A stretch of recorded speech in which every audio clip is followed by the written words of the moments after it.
in what they're eating. Some hope after being a vegetarian. Yes, yes, yes, some hope. But you know, I was always very satisfied being a vegetarian. So, but this only helps it because you know you're eating healthy and you're getting tasty food too. Does anybody have any questions about the recipes so far? Yes. Well, is it also, I don't know, because you know, this is kind of almost new to me, but is it also a good idea to have like a finished product and tell people this is what it looks like? Yes, that's what we do. I cook everything before, and I have it in the back because I need to feed the people. Normally when I do a cooking school, I do it early enough, so come lunchtime they get to taste everything that I've prepared. Okay. So I always try to get to the church early, and you were out when I was saying this. I would get to the church early if I'm not too far away, maybe 3-4 hours beforehand, and I'll cook everything there and prep everything so that I have the food ready for them when it's time for them to eat. Now you can bring the food out to show them what it looks like. I've done both. I've brought the food out maybe just in one plate. I've brought each individual recipe out so that they can see it. And you can always serve from the front, you can serve from the back, but normally I wouldn't let them serve themselves because you might not have enough for everybody. It just depends. We always have a lot more because we always try to think of, you know, they might say 30 people, we might end up with 60. So we always try to cook a little bit more. But yes, you can always have your food prepped beforehand, cooked beforehand, and you bring it out afterwards. Yes, question here. I'm coming to you. It is a fact that oil do make food taste better. Now, we have counsel that the food should be free of grease. Okay, and I'm still trying to figure that one out, whether it's animal fat that's grease or olive oil is called grease when it's cooked or whatever. But would you recommend, because then again we have counsel that the food that we serve the people, even those that come to the sanitarium, should be rich, right? The food should be rich. It should be tasty. Right. It should be tasty. It should be palatable. Okay, so would you recommend then cooking with the oil for the people who, you know, come in for the first time, who still have their taste buds, you know? With that taste. Okay, her question was the recommendation of cooking with the oils without grease. Should you cook that way for a person who's used to eating the grease? And she also wanted to know, as far as the grease was concerned, whether it was animal grease or the olive oil or whatnot. Now for us, when we have people come to our in-home lifestyle program, we don't change anything at all. We normally don't cook with grease, we normally don't cook with oil, and we don't add it at all. And the thing is, they never miss it. They never miss it. It depends on how you season your food, how you prepare it. Now we always spray the bottom of our pans when we're putting in our burgers or even our loaves. We always spray it with cooking oil because you're going to need that. But, sorry. As far as adding oil to foods like sauteing in oil, we normally don't do that. We normally don't do that. And for those of you who ate here this week, did you really miss the oil? Did you really miss it? Okay, okay. Some people might if they're just coming to this type of lifestyle, but I guess because research has shown that the fat in the food is actually what's causing a lot of our health issues, especially obesity and diabetes. So we try to cut back on the amount of free oils you add to your food. The oil that comes in your nuts, in your avocados, those are fine. God made them that way for you to eat them. And they come with fiber, so they're not going to be absorbed directly into the bloodstream like the fat would, or you know, go right to the fat stores or clog your arteries, you know, as much as the animal products would or the free oils would. Now I know I have 2 more questions right here and 1 right here. Let me just get these in here so that we can move on because the water was boiling. Okay, let me say something a minute, please. Okay, wait. No, it's okay, they can hear, my mouth is big. But you need to Mom. Okay, the water this been simmered, but I have to take it back because it's off for a few minutes and it's not ready for what they said. So I'm going to take it back when I stir in the oats for you and bring it back again, make the burgers and show you the way how I make. Okay, yeah, the water, it'll tell you, let it simmer for 3 minutes. When you add everything else into it, let's add it one at a time. When you add everything else to it, she's going to go back there and mix it up and make sure it's all cooked in completely, and then she's going to bring it back out and we'll show you how to form the burgers. Okay, so we're going to add our oats. And it calls for 3 cups of oats. Since we're doubling the recipe, this is 6 cups of oats. And this is 1 cup of nuts. The recipe only calls for ½ cup. What kind of nuts? We use walnuts. We use walnuts. We grounded up the walnuts and we added them to the recipe. So you're saying it needs more cooking? That's what you're saying? When you pour the oat and the nuts into the pot, it's supposed to be on the stove on a low fire and simmer for 5 to 10 minutes. So I have to take it back. Right, Okay. That's where the skillet comes in. So if you invest in a Have good to go skillet, it'll be easy to do this recipe right out front in front of everybody. Because this is what I had to do when I was doing my cooking school. And luckily I had my husband there to talk when I was gone. And you know he can do that well. So I had no problem whatsoever. I ran to the back and I cooked it and I came back out and showed you guys how to form the burgers. Let me stick this back on and then I'll go ahead. Did I answer your question? Yeah. Yeah. Yeah, it's something that you have to come into yourself and be convicted of yourself before you can actually totally give up the oils.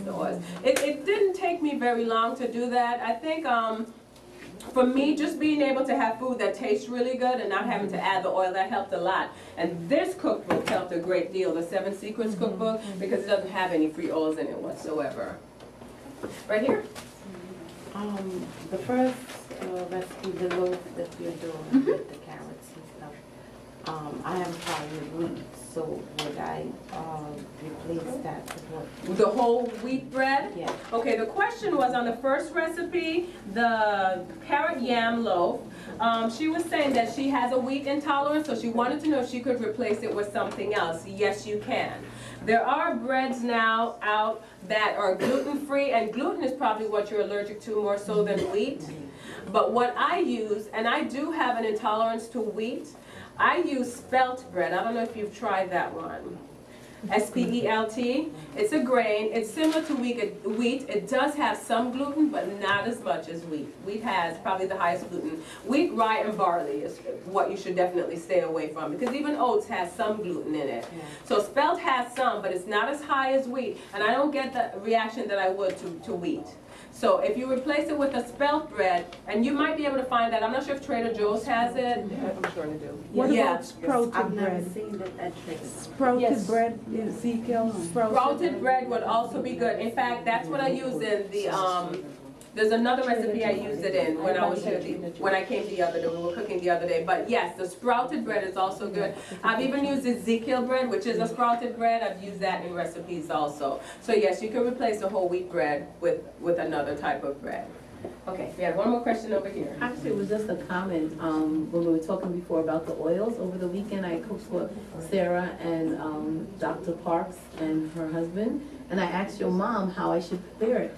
And when she told me, I said to myself, ooh. You know, I said, because I didn't want to, you know, change the way they eat. And it tasted so good. You didn't need the oil at all. It was delicious. Her mom told me how to do it, to saute and some of the tomatoes and the onions. And it tastes just as good, if not better, without the oil. Yeah, her comment was that, you know, she cooked over the weekend with Sarah, Dr. Parks, her husband, and my mom told her how to prepare the food without the oil, to simmer the tomatoes and stuff in the water, and she did it, and it turned out wonderfully. She said it was really delicious. And the more you do it, the more used you become to it, and you wouldn't even want the oil, because now if I see something with a little oil in it, I'll be like, oh my, that's too much oil, or, you know, there's oil in there, but it takes a minute for your taste buds to get accustomed to it, but you know, you really will, and you won't miss it once you take it out. Do we have any more questions? Could you give us copies of those recipes when you're done? I can, and I always recommend that you buy the books, because you're gonna need them. But yes, I can for these particular recipes. Now let me tell you guys, when I have my cooking school normally, the recipes that I use, I always do the burger recipe that my mom just did, because that one's simple, it's tasty, and you can travel anywhere with it. In fact, at home, we have a program coming up when we get home this weekend. And I've made my burgers beforehand. I put them in the freezer. What I do is, I get a cover, that little red cover that my mom's going to bring out in a minute to show you how to form them. I make those, and you can put them in the 1-gallon baggie, and you can fit 48 of them in there. So it's pretty much close to 50. I think if I squeeze it a little bit, but I try not to, I can get 50 in it. So you can get exactly 48 in it. That'll hold pretty good. You can squeeze 2 more in, but it might be a little squishy. Once you make those, put them in your freezer. So now for me, since I already have those in my refrigerator, in my freezer, when I go home to go to the cooking school, I just need to take it out and take it with me. I have a cooler. I put everything in my cooler in the car so it doesn't thaw out when I get there. Okay? So make them ahead of time and you have them. And you have them for when you need them. That recipe I always use, the burger recipe. Do you bake them first or you just? I bake them, yes. I definitely bake them. And I'll tell you, when she comes out, I'll tell you exactly how much time, how long to bake them for, and at what temperature. But that's one recipe that I always make, the oat burger recipe. And I make that one first. Because you have to go back to the kitchen if you don't, have a skillet in front of you, which I highly recommend getting. And, you have to bake them afterwards. And it takes a little bit. In fact, she's coming right now with it. You bake it for 40 minutes. A total of 20 minutes on each side. You turn it halfway through. You turn the burgers halfway through. And they come out pretty much perfectly every time. But, make sure you know your oven, okay? If your oven cooks really fast, watch it, because it might scorch it a little bit. But if it doesn't cook as quickly, you can always keep it in a little longer, or you can turn the oven up, okay? But this recipe I always make because people like something that tastes like, that looks like, that smells like something that they're used to, like a burger.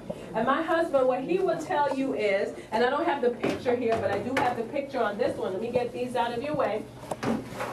But he loves this recipe on some bread, and we get some buns from Wildwood, and he will tell you, he would just slap it on the bread and then slap on some of the mayo on there, and then there's a barbecue sauce recipe in this cookbook, and he said he'll slap it on there and get some fries, and you won't miss McDonald's at all. I mean, it's really good. It's really good. So that one we always do.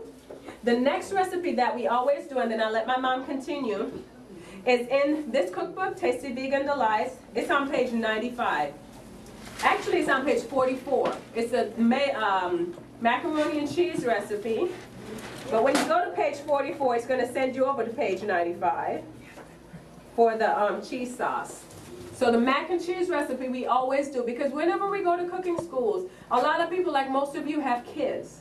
And kids love macaroni and cheese. And when someone wants to change their lifestyle, it's going to be hard for them to change and, not try to encourage their child to change. And of course, they'll want some of that. So they want something for the family. And most people love macaroni and cheese. So the kids love this recipe. Once the kids love it, I know we've got a winner. So I always use this recipe, and it's on page 44, and it'll send you to page 95 for the cheese sauce. Okay? But then come back here and make sure you check everything on this page, because on this page you need to add 1/2 teaspoon of salt to the water. I don't necessarily add the salt to the water. You can if you want to, but I add it to the recipe itself. I add it to the cheese sauce itself, and that brings out the flavor a little bit more. Okay? This is Tasty Vegan Delights, and it's page 44, the mac and cheese. So I always do the oat burger recipe from 7 Secrets. That's on page 35 in 7 Secrets. And I always do the mac and cheese recipe in Tasty Vegan Delights. It's on page 44. If I'm going to a church for a second time, I have a whole different set of recipes. But if I'm going to the church, for the first time, I stick with these recipes because they're winners. They're winners. Okay, my mom's going to show you how to form the burgers. Okay, what we do is she's going to spray the cover. Now this is, Where you get that she's from? going to spray the pot. Well, what cover is that? This is the cover from, this is the cover from a peanut, dry roasted peanuts cover. And this is like the perfect size for these burgers. This is the size that fits perfectly into the gallon baggie, and you get exactly 48.